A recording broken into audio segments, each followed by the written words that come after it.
గురుర్బ్రహ్మా గురుర్విష్ణు గురురేవ మహేశ్వరః గురు సాక్షాత్ పరం బ్రహ్మ తస్మై శ్రీ గురవే నమః. పరమాత్మ మనం ఈ అవస్థాత్రయాన్ని విచారించినతో సర్వం విచారించినట్లే అంటే అదెట్లయితుంది? అవస్థలు మూడే తెలుసుకుంటే అంతర్జ్ఞత విచారించినట్లయితుంది. అవి మూడే కదా అన్నట్లయితే దానికి కూడా నేను సమాధానం చేసుకున్నాం అనమాట. ఎందుకంటే అవస్థలలో అంతర్గతమైందనేది ఎవరికి తెలియలేదో వాళ్ళకి అర్థం కాదు. అవస్థ వైశాల్యం ఎంత అనేది తెలియకోకున్నోళ్ళకి ఇది అర్థం కాదు. అవస్థ వైశాల్యాన్ని గుర్తించిన వాళ్ళకి మూడు అవస్థలు విచారిస్తానే విచారించేది లేదనేది అందరికీ తెలిసిపోతుందని చెప్పుకున్నాం నేను. ఇంకా అవస్థాత్రయ సిద్ధాంతం అబాధ్యమైనది. దీన్ని ఎవరు కూడా అవస్థాత్రయాన్ని బాధించేకి ఎవరి చేత కాదు అనేది నెక్స్ట్ పాయింట్. ఇప్పుడు అవస్థాత్రయ విచారం వల్ల ఏర్పడిన సిద్ధాంతమే అంతిమ నిర్ణయం అని చెప్పడానికి ప్రమాణమేమి? వాళ్ళు అడుగుతున్నారు, మీరే చివరి ప్రమాణం అని మీరు ఎట్లా చెప్తారు అను ఆక్షేపం మాత్రం మిగిలినది. ఇప్పటికి ప్రపంచంలో ఎన్నో సిద్ధాంతాలు పుట్టినాయి గిటినాయి, వేదాంతానికి సంబంధించి మిగతా కూడా. ఇంకాను మున్ముందు ఎన్ని సిద్ధాంతములు చెప్పుటకు అలవి కాదు. ఇంకా ఎన్ని సిద్ధాంతాలైనా పుట్టచ్చు. ఇప్పుడు పుట్టినట్లే అది కూడా పుట్టచ్చు కదా. వేదాంత సిద్ధాంతము దీనికి ముందున్న దర్శనములు అన్నీ, ఈ వేదాంత సిద్ధాంతం పుట్టడానికి ముందు కొన్ని దర్శనాలు ఉన్నాయి కదా, ఇట్లాంటి సిద్ధాంతాలు అవన్నీ దాని యందు ఖండింపబడినవని భావించున్నాను. వాటి దాంట్లో కొంత సమాచారం ఖండిత ఉన్నాను. ఇటీవల పుట్టిన అనేక దర్శనములను ఇప్పుడు కొత్తగా పుట్టినటువంటి వెనుకటి శాస్త్రజ్ఞులు పరిశీలించడని కానీ అన్నిటికంటే ప్రబలమైన ముందే వారు తెలిపిండని కానీ చెప్పుటకు ఆధారం లేదు. ఇప్పుడు ముందు ముందు పుట్టేదానికి ఇంక పనికి రావు అని వెనకలు ఏమైనా పరిశీలన చేసి చెప్పినారా? అది ఆధారం ఏమైనా ఉందే? ఆధారం కూడా లేదు. ఒకవేళ ఈ విషయం అంగీకరించాను లేదా వెనకలు కూడా చెప్పారు సిద్ధాంతం ఇదే ఉంటుంది మిగతాది ఉండదని చెప్పినప్పటికీ కూడా ఇక ముందైనను ఈ దర్శనములందరి యుక్తులను, ఈ దర్శనంలో ఉండేటువంటి ఉపాయాలను ఇంతకంటే ప్రబలయుక్తమైన ఖండింపగల సిద్ధాంతం ఉదయింపజాలని ఎవరు చెప్పజాలరు. ఏమి వీళ్ళు ఉపాయమే అనేది ఉండదు. ఇంకా ముందు ముందు పుట్టిన వాళ్ళు ఇంకా మేధావులు అయిపోయి ఈ యుక్తిని తీసేసి ఇంకో రకమైన యుక్తిని చూపే అవకాశం ఉంది కదా అని. అనంతకాలమైన వేదాంతమున కంటే వాళ్ళు చెప్పేది చూడండి ఎంత బాగున్నారు. అసలు నీడే చూసుకోండి, కాలం అనంతం కింద పెట్టుకున్నారు వాళ్ళు. అనంతమైన కాలమున వేదాంతమున కంటే మహాయుక్తికమైన దర్శనం ఉదయింపజాలని ఎవరు సమర్థింపగలరు? ఇదే ఆక్షేపణ ఆశయం. ప్రతి ఒక్కడు కూడా దేశకాలాలు సత్యత్వ బుద్ధిని పెట్టుకొని అందులో ఉండే విచారాలనే చేసుకుంటూ పోయినారు. కానీ దేశకాలాలకు అతీతమైన పరమార్థాన్ని గురించి ఎవరు ఆలోచన చేయలేదు. దానికే ఇంతమంది తన ఆక్షేపాలంటే ఊరే చెప్పినవి కాదు. ఇవి మొత్తం గ్రంథాలంతా క్రోడీకరించి ఈ స్వామిని రాసిండేటివి. అవస్థాత్రయ ప్రక్రియ యొక్క రచనా విధానం పరిశీలించిన వారికి కాబట్టి ఆ అవస్థలను, ఆ ప్రక్రియ యొక్క ఏ విధంగా దీన్ని రచింపబడింది, దాన్ని మనం ఏ విధంగా విచారించవలసి ఉంది అని రాసినారు కదా. దీన్ని పరిశీలించిన వారికి ఈ ఆక్షేపం నిరాధారం అని వెంటనే బోధపడగలదు. నేను చెప్పి కదా తెచ్చిందుకొని అనంతమైన కాలం అంటేనే మెలకు కాలం మెలకులో పోతుంది, స్వప్న కాలం స్వప్నలో పోతుంది. అనంతమైన కాలం మ్యాట్ నుంచి వచ్చాయి దీనికి కాబట్టి తెలిసిన పట్టి తెలిసిన చక్కగా నేను చెప్పగలిగినాను. కొత్తలకి ఏం తెలుస్తుంది? ఇది కాలం అనంతం అంటే వాళ్ళు ఇట్లే చూసుకుంటుంటారు, దానికే చూసుకుంటుంటారు అనమాట.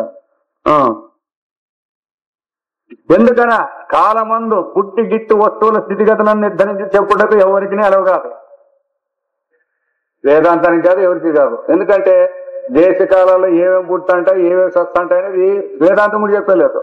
మొత్తం వేదాంతం ఏం చెప్తుంది? సృష్టి లేదనింది. ఇంకా దానికే పని ఉండదు దాంతో. కాబట్టి ఈ వ్యవహారం ప్రకారం చూసినా కూడా ఈ వ్యవహారంలో పుట్టి సచ్చేదానికి వేదాంతం చెప్పలేదు. కాన ఒకానొకడు ఒకానొక కాలమున తన సూక్ష్మ బుద్ధి వలన ఒకానొక దర్శనమును కనుగొనినచో అంతకంటే సూక్ష్మబుద్ధి గల మరొకడు మొదటి శాస్త్రజ్ఞుని ఇట్లను ఖండించి మహాశక్తి సంపన్నమైన మరొక సిద్ధాంతం ప్రచారం చేస్తుట స్వాభావికత ఉన్నది. ఇప్పుడు మన భౌతిక శాస్త్రజ్ఞులు కనిపెట్టినట్లల్లా కూడా మొదట రేడియో కనిపెట్టినాక టీవీలు ఇవన్నీ వచ్చి కదా, ఆడియోలు వీడియోలు అన్ని ఇవ్వడానికి వచ్చాయి. మొట్టమొదటి ఇచ్చే చాలా పని ఉంటుంది వినేదే అనేది. మళ్ళీ వీడియో కూడా తీసుకొచ్చి తగ్గించడానికి. ఇట్లా మొత్తం ముందు పుట్టే వాళ్ళు గొప్ప గొప్ప మేధావులు అయిపోయి దీన్ని మార్చే శక్తి ఉంటుంది కదా. కానీ కాలమునకు కట్టబడని ఒకానొక తత్వమును ఎవరేని అనుభవముచే కనుగొని ఉన్నదో, దేశకాలాలకు అతీతమైన తత్వం ఒకటి ఉందని ఎవరైనా అనుభవంతో గుర్తించి ఉంటే దానిని ఏ కాలమందును ఎట్టి యుక్తును కదిలింపజాలదు. అది ముఖ్యంగా గుర్తించాల్సింది ఇదన్నమాట. దేశకాలాల్లో ఉండేదాన్ని మీరు మార్చేదానికి మీకు అవకాశాలు ఉన్నాయి. దేశకాలానికి అతీతమైన శక్తిని మీరు కనుక్కున్న తర్వాత అది ఎట్లా అనుభవంతో దానిని మార్చేకి ఎవరికైనా సాధ్యమవుతుందే.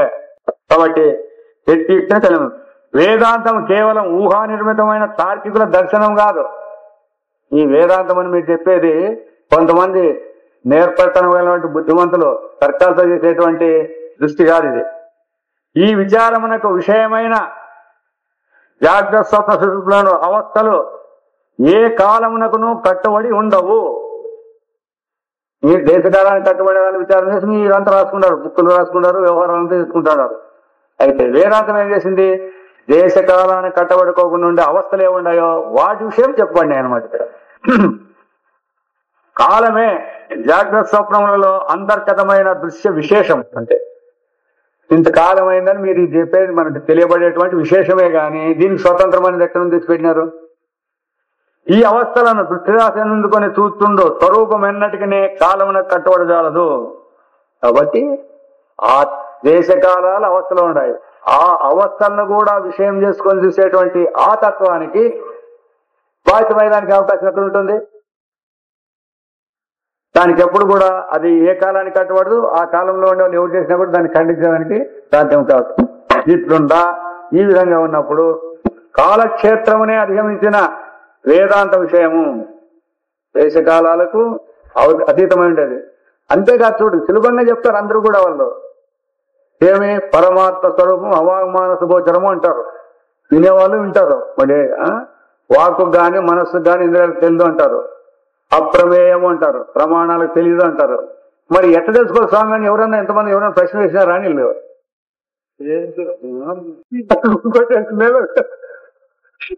ఎందుకంటే ఈ విషయాలు మాకు కూడా ఎత్తపోతున్నాయి. అంటే ఇట్లా మేము కూడా ఊరి నుంచి అటుపోతాంటే మరి ఎన్నికలు పోతాంటే ఆయన చెప్పిన దాన్ని ఈ పొద్దు అడగాలని మేము పోతాంటాం అనమాట.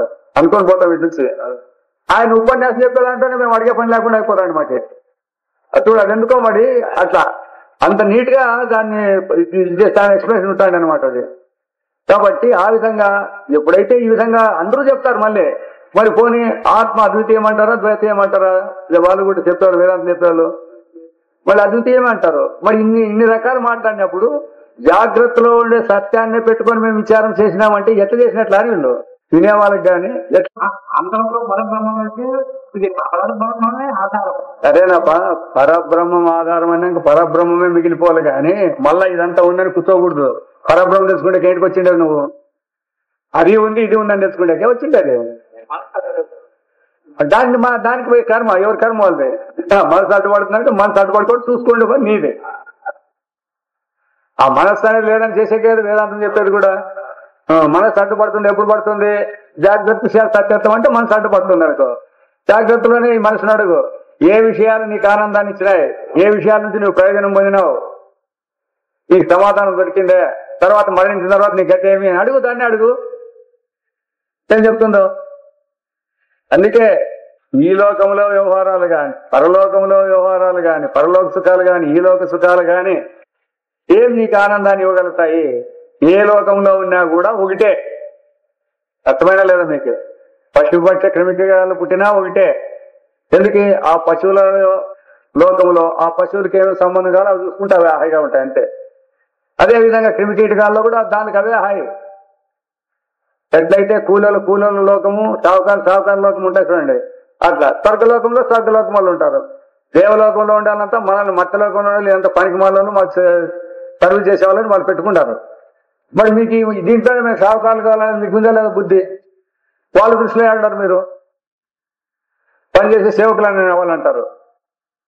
మరి అట్లున్నప్పుడు యా లోకాలకు పోతే ఏముండదు? ఇప్పుడు స్వర్గలోకానికి పోతారు, పితృలోకాల వాళ్ళకి వాళ్ళు తక్కువగానే వస్తారు, బ్రహ్మలోకానికి మిగతా లోకాల వాళ్ళకి తక్కువగానే వస్తారు. యా లోకానికి పోతే నీ స్వతంత్రం ఏముండదు. కాబట్టి నీకు స్వతంత్రుడు అనేది నీకు తెలిసిపోవాలి. ఈ లోకాలన్నీ నన్ను విట్టి లేవు అని తెలిసిపోతే నీ ఆ లోకానికి పోయకుండారు మనం. ఏమో నువ్వు ఆ ప్రకృతి చేతులు సేవకులు అజ్ఞానుడికి ఆ మాట చెప్తుంది, జ్ఞానికి ఈ మాట చెప్తుంది అంతే. అజ్ఞానుడికి ఆ మాట చెప్తుంది, విచారం లేని వాళ్ళకి అది చెప్తుంది, విచారం ఉన్నది నీకు చెప్తుంది నువ్వు స్వతంత్రుడు అని. ఇద్దరికి ఒకటే చెప్పలేదు అది. అందుకే వ్యవహార దృష్టి పరమాత్మ దృష్టి పెట్టుకొని చెప్పాలని చెప్పిండే దాన్ని అండి ఇక్కడ శాస్త్రంలో. భగవద్గీతలోనే బ్రహ్మసూత్రాలు కూడా వస్తాయి కదా, భగవంతుడు చాలా దూరము భగవంతుడు చాలా దగ్గర అని అన్నప్పుడు మరి అప్పుడు ఎందుకు దగ్గర అని చెప్పినారు, ఎందుకు దూరం అని చెప్పినారు? అజ్ఞానం చాలా దూరంగానే ఉంటాడు, జ్ఞానం దగ్గరనే ఉంటాడు, అదే ఉంటాడు అని కూడా చెప్తుంది అట్లా. అందుకే అందరికీ బట్టి చెప్పట్లేదు కదా ఇక్కడ. దానికే వాళ్ళ వాళ్ళ స్థాయిని బట్టి వాళ్ళ వాళ్ళ వ్యవహారాన్ని బట్టి చెప్పుకుంటే శాస్త్రము ఆ మెట్టుగా చెప్తుంది. మనం గుర్తించుకోవాలి అవి. వీడు చెప్పింది దానికి సంబంధం లేదని, ఆ చెప్పింది దీనికి సంబంధం లేదని ఎందుకు నువ్వు నిర్ణయం చేసుకుంటే పనికిరాదనమాట అది. కాబట్టి కాలక్షేత్రం నియమించిన వేదాంత విషయము కాలాంతరమున బాధితము కావచ్చునని శంకకు తావు లేదు. ఆ సందేహానికి అడ్రస్సే లేదనమాట ఉండేకి. అవస్థాత్రయ విచారం కంటే భిన్నమైన విచార విషయం లేదన్నట నిర్ణయమై మొదటిది నిర్ణయం కావాల. అవస్థాత్రయ విచారానికంటే ఇంకో విచారం లేదు అనేది నీకు దృఢమైనప్పుడు అవస్థాత్రయ విచారం క్రమబద్ధంగా జరిగినట్టు నిశ్చితమైనచో అవస్థ క్రమబద్ధంగా ఉండాల. ఇప్పుడు వాళ్ళు కూడా చేస్తాడారు, ఏం లేదు అవస్థాత్రయ విచారం వాళ్ళు కూడా చేస్తాడారు. జాగ్రత్త స్వప్నము వాసనాజన్యము నిద్ర నిస్తారం అజ్ఞానం వాళ్ళు కూడా చేసినా చేయకుండా పోలే. అవస్థాత్రయ వాళ్ళు చెప్తాడారు, వీళ్ళు అవస్థాత్రయ అంటే వాళ్ళు అట్లే లెక్కేసుకుంటారు అంతే. అయితే ఆ క్రమబద్ధం ఉండాలన్నమాట. ఆ విచార క్రమం తెలియకోకుండా చెప్పేది కాదు. అవి అవసరమే లేదు ఇప్పటికి. ఎందుకంటే అవన్నీ అంతర్గతంగా ఉండేటివన్నీ అవస్థాబద్ధమైన విలువలు ఉన్నాయని చెప్తాడారు అంతే. ఇప్పుడు నీవు అవస్థనే తెలుసుకునేటప్పుడు నీ గుణాలను కట్టుకుని ఏం చేస్తావు నువ్వు? అవస్థనే నీవు అవస్థకే నువ్వు సాక్షి అయినాక నీవు దేహంతో సంబంధం ఉందా నీకు? అవస్థ సాక్షికి దేహంతో సంబంధం ఉందే? దేహం ఉండేవారికి గుణాల సంబంధం ఉంటుంది, దేహం సంబంధం ఉన్నది గుణాల సంబంధం ఉంటుంది, అంతక్కడి సంబంధాలు ఉంటాయి. కాబట్టి ఇప్పుడు చెప్తాడేది అది అవస్థకే సాక్షిగా చెప్పేటప్పుడు గుణాలు పట్టుకొని గిలాడే పనే ఉంది. తర్వాత మళ్ళీ అవస్థ విచారం వచ్చి అవస్థ లోపల ఏందన్నా ఉండంటే అప్పుడు చెప్తాది. మళ్ళీ ముందు వస్తాయి ఇవన్నీ మీరు ఏంటంటే అనుకుంటారో అవన్నీ నిదానికి దాంట్లో వచ్చేస్తాయి అంతర్గతంగా. అందుకే ఏ సబ్జెక్ట్ చెప్పేటప్పుడు దాన్ని చెప్పాల్సి వస్తుంది కానీ దీన్ని తీసుకురాకూడదు అక్కడ. దీని అవసరం కూడా లేదు. అంతేకాదు నేను రూపాన్ని చూస్తాను కనునే ఉపయోగిస్తావు అంతే. ఆడు దాన్ని ఉపయోగించి కూడా పరమాత్మ చూస్తానంటే నీకెట్లా అర్థమవుతుందా? చూసేది పరమాత్మ అంటే మీకు ఎవరికైనా అర్థమవుతుందా? తను చూస్తున్నా అంటేనే అర్థమైంది నీకు. ఎవరికి? ఆ అజ్ఞానులుగా ఉండే వాళ్ళందరికీ ఆ స్టేజర్కి అదే చెప్పాలన్నమాట. అంతేగాని తెలియబడేది దీంతోనే అయినా కూడా చెప్తే వాళ్ళకి అర్థం కాదు కదా. వాళ్ళ దృష్టిలో మా కన్నుకే తెలుస్తాను అని పెట్టుకుంటారు. తర్వాత మళ్ళా కన్ను సమాచారం తీసుకొని వస్తాడు అట్లా. అవస్థాత్రయ విచారం క్రమబద్ధంగా జరిగినట్టు నిశ్చితమైన చో అది రావాలి. మళ్ళా నిశ్చితం కావాలా. ఎందుకంటే వాళ్ళు చెప్తారు, వాళ్ళు కూడా చెప్తున్నారు, మీరు చెప్తున్నారు, ఏం మీ భేదం అని అడుగుతారు వాళ్ళు. ఆ తర్వాత మనము నిర్మించు సిద్ధాంతం అబాధ్యమై ఉండగలదు. అప్పుడు ఇంకెవడే కానీ తీసేసేకరాగలేదు. అందుకే ఎవరైనా రాని ఎవరు వచ్చినా కూడా ఆత్మస్వరూపానికి వేరు వేరే చెప్పేదానికి అర్థం కాదని చెప్పినది. అందుకే ఒక జ్ఞానం ద్వారానే తెలుసలేదండి. అది వేరే విధంగా ఏమి తెలుసుకుంటే లేదు. వేరే విధంగా మీరు ఏం చేసినా చిత్తశుద్ధి వరకు మీ బతుకులు వస్తాయి. వాటికి వచ్చినాక ఈ విచార క్రమమే ఉండాల. దానికి కొంతమంది అంటారు, కొంతమంది భక్తితో పోయినారు కదా, కొంతమంది సంగీతంతో పోయినారు కదా, ఇలాంటి ఉదాహరణలు చెప్తారు. ఇట్లాంటివన్నీ ఎన్ని ఉదాహరణలు ఎవరు చెప్పినా జ్ఞానం ద్వారానే వాళ్ళు పోవాలి. వాళ్ళకి ఆ జ్ఞానం కానీ ఆ భక్తి అనేది కానీ చిత్తశుద్ధి కలిగేసి ఉంటుంది. భక్తిలో కూడా అనన్య భక్తి ఉంటుంది అంతే. అప్పుడు దాని తర్వాత ఏం చెప్పినా కూడా పట్టింటుంది. మీరు ఇటు వరకే చూసినారు కానీ మోసమైన తర్వాత వాళ్ళకి ఎక్కడెక్కడైనా మీకేం తెలుసు? అది తెలుసు మీకు ఇంకా.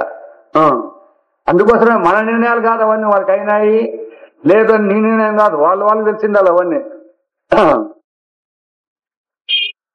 అవస్థాత్రయం కంటే భిన్నములైన మద మూర్ఛాది అవస్థలు ఉండటం వలన వారిని విచారం ఉనర్పనిచో మనం అపూర్ణ దృష్టిని అవలంబించినట్లే అగును. ఈ అవస్థలు మూడే కాకుండా ఇంకా అవస్థలు లౌకికంగా ఎన్నో ఉన్నాయి. వాటిని కూడా విచారిస్తేనే పూర్ణంగా విచారించినట్లయితుంది. కావున అవస్థలు మూడేంటను ముందు సైత్తికంగా స్పష్టపడుతున్నాము. ఎన్నో ఉండని మీరు అనుకుంటున్నారు కదా, లేదు, ఉండేది మూడే. నువ్వు వ్యవహారంలో ఉన్నాయి అవన్నీ కూడా ఈ మూడింటిలో ఏదో దానికి అంటుకొని ఉండాల్సిందే అనేది అట్లా మొదటి దీన్ని నిర్ణయం చేసి తర్వాత దానిలో అంతర్గతంగా ఏవో వచ్చినాయని చెప్తాం అనమాట. కనుక ఈ ప్రక్రియలో ఎట్టి దోషము లేదు, వ్యవసాయ ప్రక్రియలో దోషం ఉండడానికి లేదు. ఈ దృష్టిని అవలంబించి మనము నిశ్చింతగా తత్వ విచారణ ప్రారంభించవచ్చును. అందుకే ఏమో వీళ్ళు చెప్పినాక మళ్ళా ముందు ముందు చూడడానికి పుట్టి దీన్ని మార్చితే ఎట్లెట్లా ఏం కథ అనేది ఉంటే మొదట అది సంశయం లేకుండా చేసేయాల. ఎవడు చేసినా ఏ కాలంలో వచ్చినా సాక్షాత్ బ్రహ్మదేవుడే కాదు, సృష్టికర్తే వచ్చి చెప్పినా లేదా ఈ పరమాత్మ చెప్పినా దాన్నే చెప్పాలి, ఆయన కూడా వేరే అని చెప్పలేదు అనేది దృఢంగా ఉండాలా అని మొట్టమొదటి అది చెప్పి పెట్టానమాట. అవస్థాత్రయ ప్రక్రియ, దాని రూపరేఖ. అవస్థ అనగా ఏమి ఇప్పుడు స్టార్ట్ అవుతుంది. కాబట్టి నిద్రపోదు కదా, ఇవి తెలుసుకోకపోతే కష్టం మీకు. అవస్థ అనగా ఏమి, మీరు దాని డెఫినేషన్ ఏం చెప్తారు, వ్యవహారంలో మీరు చూసుకోండి. శాస్త్రం ఏం చెప్తుందో దాన్ని చూసుకోవాలి. రెండు శాస్త్రం ఏం చెప్తుంది, మనం అనుకునేది చెప్తుంది, దాని స్వరూపం కూడా చెప్తుంది. కాబట్టి ఇప్పుడు మనం పెట్టుకోండి అభిప్రాయం ఏదో ఉందో అవస్థ అనే దానికి, దాన్ని ఇక్కడ ఎప్పుడైతే శాస్త్రం వేరే విధంగా చెప్పింటే దాన్ని గుర్తుపెట్టుకోవాలని దీన్ని చేసేయాల. అవస్థాత్రయ దృష్టి యొక్క స్వరూపమును దాని విశిష్టత పరిపూర్ణను తెలిపితమే. కాబట్టి అవస్థాత్రయం అంటే ఏమి, దాని విశిష్టత గొప్పతనం అనేది కూడా ఇంతవరకు చెప్పినాము. ఇప్పుడు ఈ దృష్టిని అవలంబించి వేదాంతులు రచించిన ప్రక్రియను సంగ్రహంగా తెలుపుతున్నాము. కాబట్టి ఆ అవస్థాత్రయ ప్రక్రియ దృష్టిని బట్టి వేదాంతులు ఏ విధంగా మనకు చెప్పిండేది ఆ ప్రక్రియను, ఆ మార్గాన్ని, ఆ యుక్తిని చెప్తాదనమాట. మొట్టమొదట అవస్థ నిర్వచన విధానమును గ్రహించడం.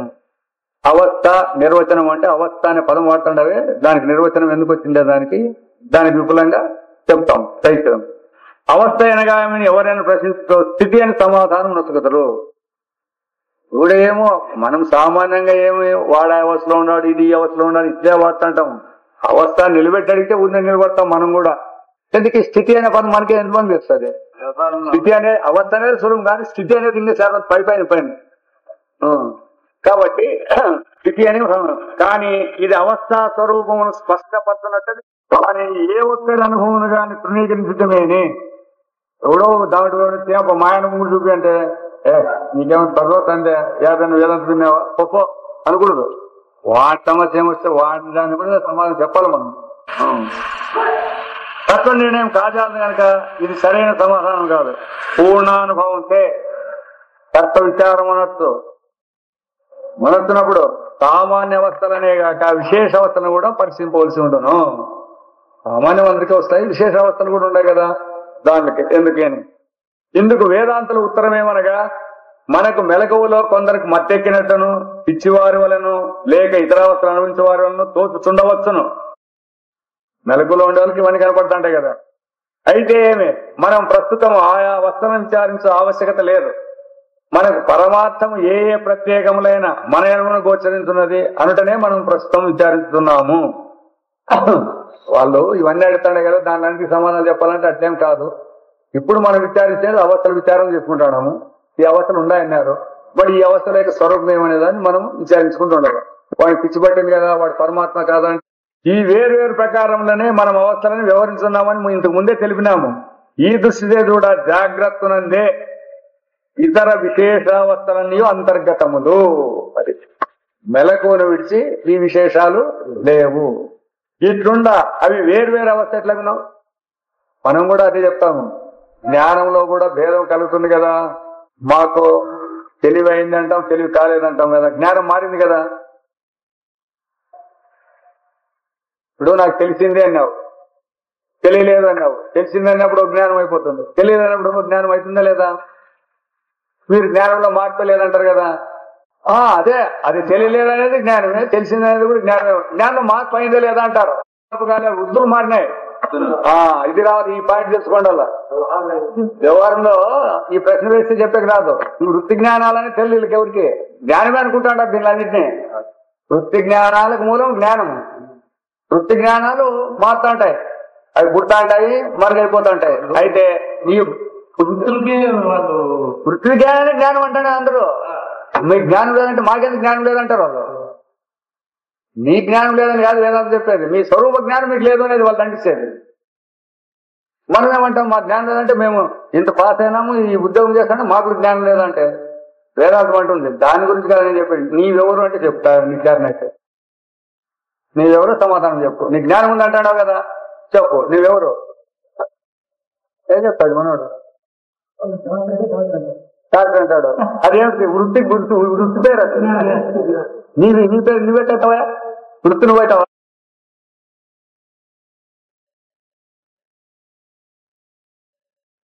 అందుకే కదా శ్రీరామచంద్రుడు కూడా చెప్పలేకపోయినాడు.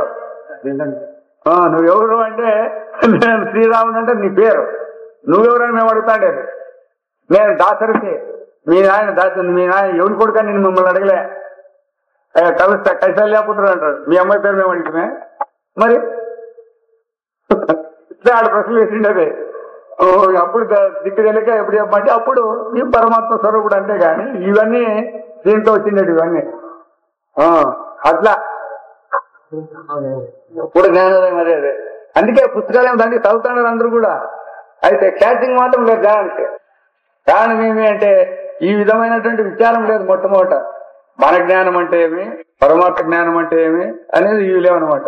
దానికే అందుకే కదా ప్రాతిభాష జ్ఞానము ఉంది, వ్యవహార జ్ఞానము ఉంది, పరమాత్మ జ్ఞానము ఉంది మూడిట్లో. అదే విధంగా 3 రకాల ఉనికిలు ఉన్నాయి, 3 రకాల ఆనందాలు ఉన్నాయి, అన్ని ఉన్నాయి. అయితే ఇవన్నీ కూడా పరమాత్మను పెట్టి ఉండట్లేదు, దాన్ని వాడుకొని చెప్పాలి. అందుకే ప్రాతిభాషిక జ్ఞానం అన్నప్పుడు జ్ఞానాన్ని పెట్టుకొని ప్రాతిభాషికం అంటే విలువ వస్తుంది దానికి. శుద్ధ ప్రాతిభాషికం అంటే అర్థం కాదు. మళ్ళా వ్యవహారం అంటే అర్థం కాదు. వ్యవహార జ్ఞానం అంటే జ్ఞానాన్ని ఆశ్రయించింది కాబట్టి వ్యవహారానికి పనికొచ్చేది. అట్లా ఆ విధంగా శాస్త్రం ఉందన్నమాట. ఇట్లుంటా అవి వేర్వేరు ఎట్లా అవస్థలకును మన జాగ్రత్తలో గమనించినదంతా జాగ్రత్తకే కట్టుబడి ఉన్నాను. 27వ నియమం మరిచినందుకు ఈ సంశయం కలిగాను. అందుకే 5 లక్షణాలు చెప్పినారు కదా. ఏ అవస్థకు ఆ ప్రపంచం ఆ అవస్థకే కట్టుబడి ఉంటుంది అని చెప్పినాం చూడండి. 27 దాంట్లో చెప్పినాము. దాన్ని మర్చిన దాని వల్ల ఈ వేరు అనే పదం వస్తుంది అనమాట.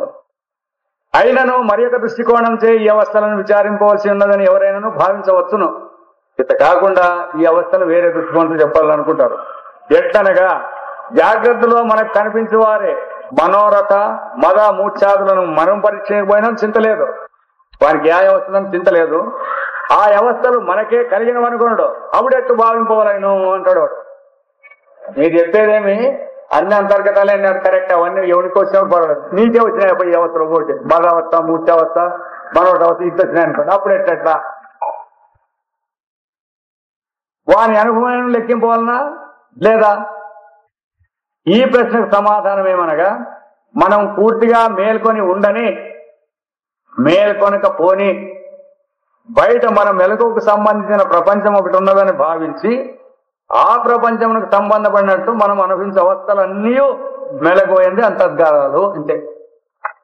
నువ్వు నాకు వచ్చిందంటావు కదా, మదవస్థ వచ్చిందంటావు కదా, ఆ అవస్థ వచ్చిందని ఎప్పుడు తెలుసుకున్నావు? నువ్వు మెలకులో వచ్చిందంటావా, నిద్రలో వచ్చిందంటావా, ప్రపంచంలో వచ్చిందంటావా, ప్రపంచం వేసి వచ్చిందంటావా? కాబట్టి ప్రపంచానికి మెలకు సంబంధించిన వస్తువులు ఏమన్నా ఉన్నాయి, ఆ అవస్థలన్నీ నీకే రాని ఇతరులకు రాని అన్ని ఆ జాగ్రత్తకే సంబంధం పెట్టాలా. కాబట్టి మనం అనుభవించిన అవసరాన్ని మెలకువైంది అంతర్గతం. ఏ అవస్థలైనా కొంచెం కూడా ప్రపంచ జ్ఞానం లేకుండా ఉన్నచో అటువంటిది ఏమైనా ఇది ప్రపంచము లేదా నేననే భావం లేకుండా ఉన్న అవస్థ ఉంటే తత్వ విచార దృష్టితే గాఢ నిద్రకును అట్టి మరి యొక్క అవస్థకును ఎట్టి హిద్దకు ఉండదు. నేను మూర్ఛై పడిపోయినానంటావు, నిద్రపోయినానంటావు, ఏముంటుంది దానికి భేదం ఏముంటుంది? ప్రపంచం సంబంధం లేకుండా ఉంటారంటే అది అదర్శన అవస్థ కిందకి తీసుకుంటుందంటే. ఇంతేగాక చక్కగా పరీక్షించడమే అని ఇంకా మనం ఇంతకు ముందు అనుభవించిన ఇక ముందు అనుభవింపగల అవస్థలన్నింటినీ 2 తరగతులుగా విభజించవచ్చును. ఇప్పుడు అనుభవించిండేవి ఇంకా మళ్ళీ ముందుకేమన్నా అనుభవించాలనే దానికి 2 తరగతులుగా. అవస్థలన్నీ ఈ రెండింటిలో ఏదైనా ఒక తరగతి సంబంధించి ఉండను. నువ్వు చెప్పేది ఏదైనా కానీ దీంట్లో కానీ నేర్చుకోవచ్చు, దాంట్లో కానీ నేర్చుకోవచ్చు. కానీ మళ్ళా 3వది ఉండదు అనుకుంటే మనం 3వది కూడా లేదు మన న్యాయంగా. అయితే ఈ జాగ్రత్త స్వప్నాలు పెట్టుకొని 3 అని పెట్టుకుంటాం అంతే. మనకు నానా విధములుగా దోచు ఉనికేల అవస్థ ఒకటి, మనకి ఇప్పుడు అన్ని ఎంటేడో కనపడే అవస్థ ఉంటుంది మనకి. ఎట్టి తోపికేం లేక తానుగా ఉండే అవస్థ 2వది. అది కాబట్టి ఈ దృష్టియే కూడా నానా విధములకు తోపుతోకున్న జాగ్రత్త స్వప్నములు అన్నప్పుడు 2 అవస్థలు ఒకే అవస్థ కాగలవు. స్వప్నం అనే ఒకటి, మెలకు అనే ఒకటేను అని. దాంట్లోనూ దృశ్యాలే ఉంటాయి, దీంట్లో దృశ్యాలే ఉంటాయి. ఇంకా మనోరథము, ఉన్మాదము, సన్నిపాతము, నిద్రావిహారము, జడావస్థ, వత్యావస్థ మున్నగనవి ఈ తరగతి చెందుతున్నవి. దానికి మెలకుగా నేను మరి యొక్క వస్తువును ఎరుకయ్యలేని నిద్ర, మూర్ఛ, మదము, సమాధి మున్నగనవి 2వ తరగతి చెందినవి. మరణం ఒక అవస్థ కాదు. ఎందుకన్నా ఇతరులు చనిపోయినను వ్యవహారం మన జాగ్రత్తలో చేరి ఉన్నది, అంతేగాని మరణించిన అవస్థ మనకి ఎవరికి దాని లేదు. ఎందుకు ఎవరికన్నా మరణించామని వాళ్ళు మరణించినారు ఇతరులు చెప్పేది ఉంది మన దగ్గర. మనం చనిపోయినప్పుడు ఎట్లుండునో ఇప్పుడు అనుభవం గోచరింపదు కాన ఆ అనుభవం ఇప్పుడు పరీక్షింపజాలము. ఎందుకంటే ఎవరు దాన్ని ప్రశ్న వేసేయలేదు కదా. ఒకవేళ అంటే ఎవరైనా ప్రశ్న వేసి చెప్పద్దు, నువ్వు చనిపోయింటే చెప్పపడ్డారు ఏమని అనుకుంటే నీకేని అడగదు. అదే అడుగుతారు కదా, మీరు ఎప్పుడు లేకుండా పోతారు అంటే మేము చనిపోయినప్పుడు లేకుండా పోతాము అని అంటారు అనుకోండి. అది నీ అనుభవం. నువ్వు ఎప్పుడు లేకుండా పోతావంటే నేను చనిపోయినప్పుడు లేకుండా పోతాం మేము అని మనం అందరం అనొద్దు కదా. ఇప్పుడు అనొద్దు కదా వ్యవహారంలో. అయితే అదే నీ అనుభవమేనా? చెప్పండి, ఆలోచన చెప్పండి. అవునంటారా ఊ అంటారా? ఎందుకు ఎందుకు కాదమ్మా?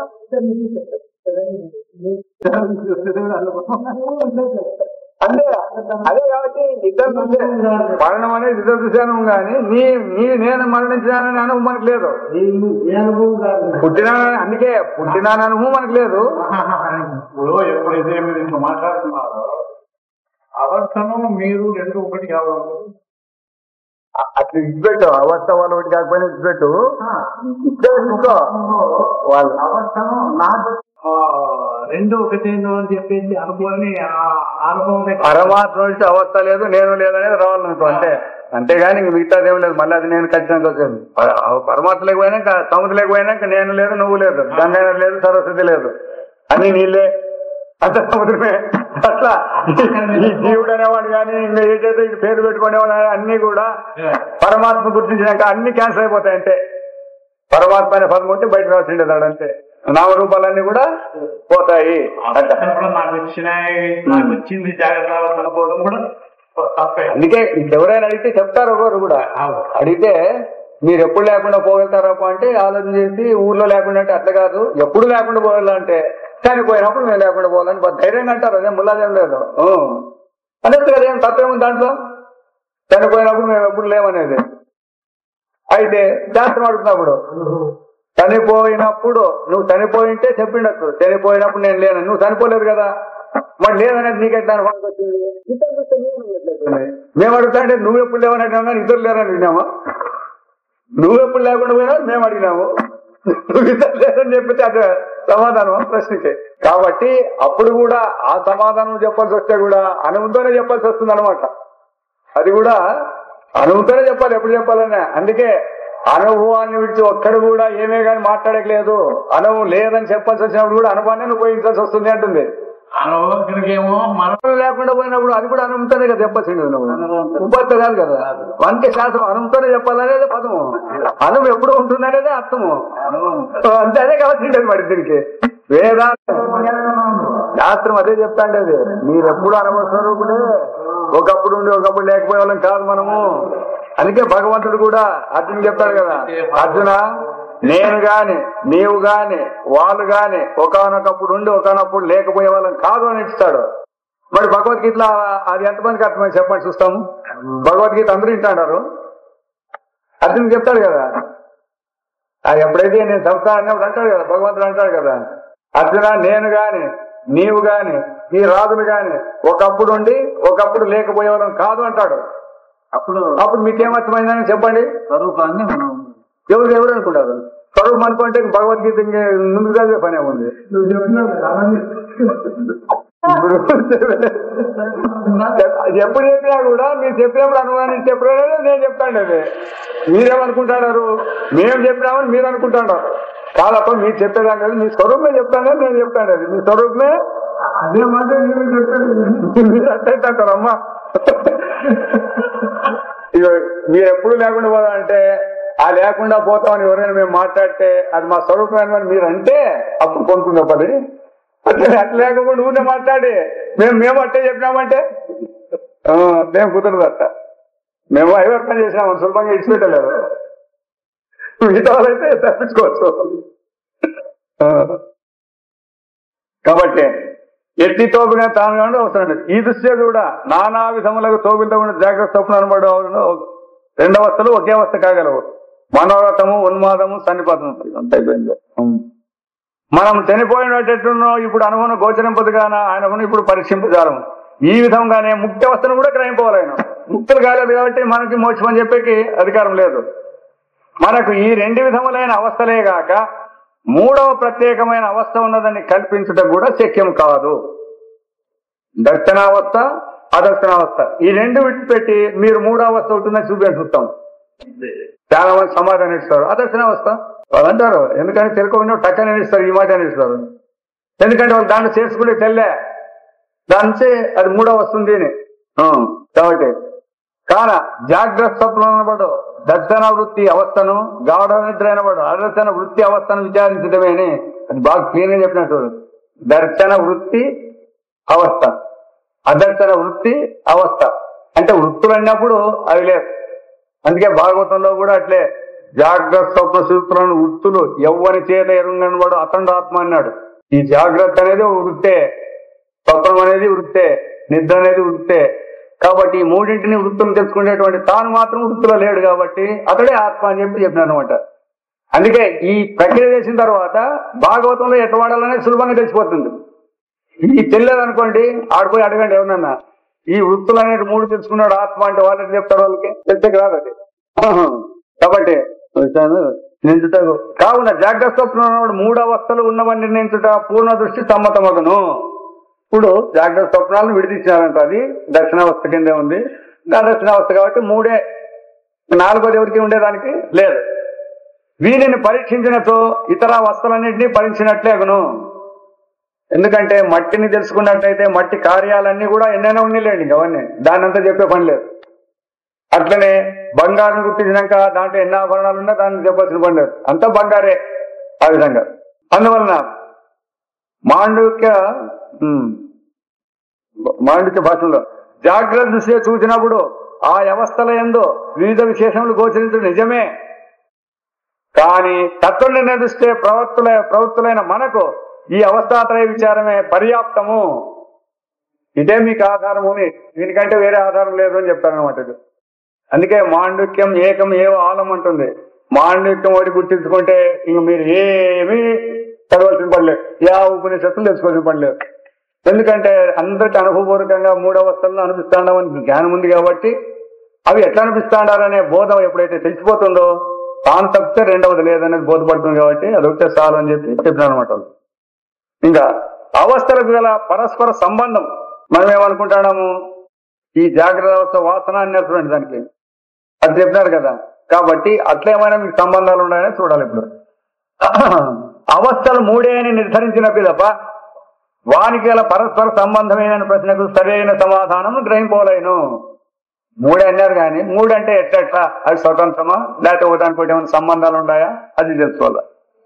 ఇంతకు ముందు అవస్థాత్రయ మార్గం యొక్క ముఖ్య లక్షణం నెరిగినప్పుడు 29వ దాంట్లో అవస్థలకు పరస్పరం సంబంధం లేనే లేదని గ్రహించి ఉంటమే. ఏ అవస్థకు అవస్థ స్వతంత్రం అని ఉంటమే. అయినను జనులు అవస్థలను ఏదేని ఒక సంబంధం అవశ్యంగానుండనని భావించడం స్వాభావికము. ఉండేదేమో లేదట్లా, అయినా జనమేమో సంబంధం ఉందనే పెట్టుకుంటారు. పరస్పరం సంబంధం లేని రెండు పదార్థములు ఉన్నామని చెప్పిన సో నేను కూడా చెప్పినాం కదా, సాపేక్షికంగానే వచ్చింది చూడండి. ఎట్లా చెప్పినావు అనేదానికి ఒకటి ఉంటేనే రెండోది చెప్పేకి వస్తుంది అనమాట. కాబట్టి మన బుద్ధి అంతా నిర్ణయం చేసుకుంది. సంబంధాలని మొదటి పెట్టుకొని మనం వ్యవహారం జరగాలి. లేకపోతే ఏం చేస్తావు ఒకడే ఉందంటే వ్యవహారం ఎట్లా జరుగుతుంది. ఇంకో దానికి సంబంధం పెట్టుకుంటేనే మనం వ్యవహారం చేస్తాం అనమాట. పరస్పరం